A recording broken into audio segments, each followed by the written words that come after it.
Hello and welcome back. We're here live at NBC Studios where we just received word on tonight, October 12th, 2000, that the U.S. destroyer Cole was attacked by a small boat laden with explosives during a brief refueling stop in the harbor of Aden, Yemen. The suicide terrorist attack killed 17 members of the ship's crew, wounded 39 others, and seriously damaged the ship, resulting in about $243 million in ship repairs. The FBI, in conjunction with the Yemen law enforcement officials, is leading an investigation to determine who is responsible for the attack. With more on the news, we have Diana Williams. Diana? Thank you, Paula. At least 6 suspects are in custody in Yemen. Evidence developed to date suggests that it may have been carried out by Islamic militants with possible connections to the terrorist network led by Osama bin Laden. In addition to these issues, members of the House, Senate, Armed Service Committees at hearings also raised an underlying question on whether the Cole's refueling stop was necessary. With me now is our political analyst in the studio, David Couplet. David, did the Cole effectively implement all the elements of this plan? If so, does this indicate that the plan was not adequate for defending against this type of attack? We are still investigating whether the plans were followed correctly. However, we have reason to believe that many of the procedures in the ship's security plans had not been followed. Even if they had been followed, there was still no way to prevent the incident from happening. Consequently, no single individual should be disciplined for the incident. Blame must be distributed at a number of administrative levels. Thank you.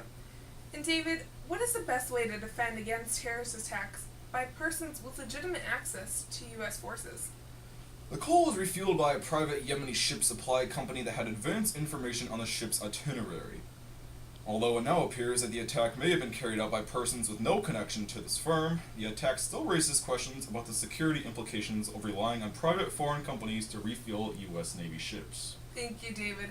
We'll be right back when I sit down with the current Commander-in-Chief of our U.S. Central Command. Hi, I'm back. I'm currently sitting here with General Tommy R. Franks, the current Commander-in-Chief of the U.S. Central Command. General, a common question that's been coming up is, why Aden? The decision to go into Aden for refueling was based on operational factors. A country on the Horn of Africa, which had been the Navy refueling stop in the southern Red Sea for over a decade, began to deteriorate as a useful port because of the Eritrea-Ethiopia War. We needed to look for more refueling options, and Aden was seen as a viable alternative. Was the ship's threat condition consistent during the time of the attack? As you know, the Horn of Africa was in great turmoil in 1998. We had continuing instability in Somalia, the embassy bombings in Kenya and Tanzania, an ongoing war between Ethiopia and Eritrea, and an internal war in Sudan. As of December 1998, 14 of the 20 countries in the U.S. Central Command area of responsibility were characterized as high-threat countries. Thank you, General. We'll be back when I sit down with our defense agent, Samantha Brown. Hi, I'm back with our defense agent, Samantha Brown. Samantha, was the refueling stop necessary? Well, Defense Department officials testified that the refueling stop was necessary operationally because the Cole was making a 3,300-mile transit from the Mediterranean, where it previously refueled, to the Persian Gulf. Samantha, what changes, if any, should be made in force protection policies for ships and other U.S. military forces and bases overseas, particularly in the Middle East and Persian Gulf regions? What can be done to protect against more sophisticated terror attacks on ships?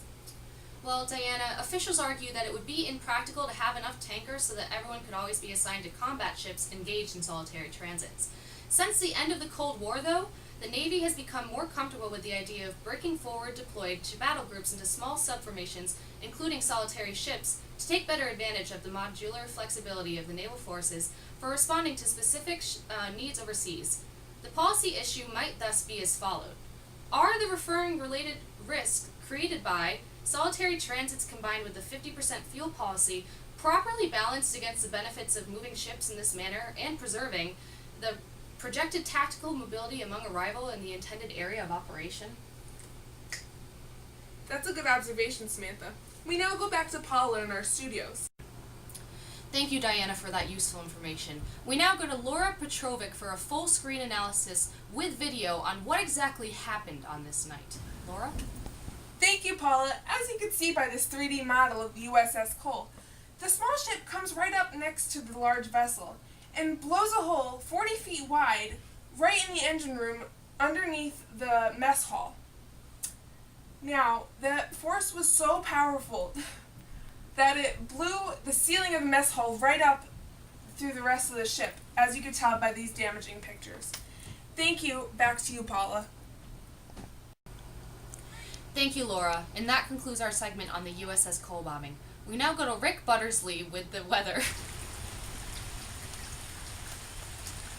It's raining.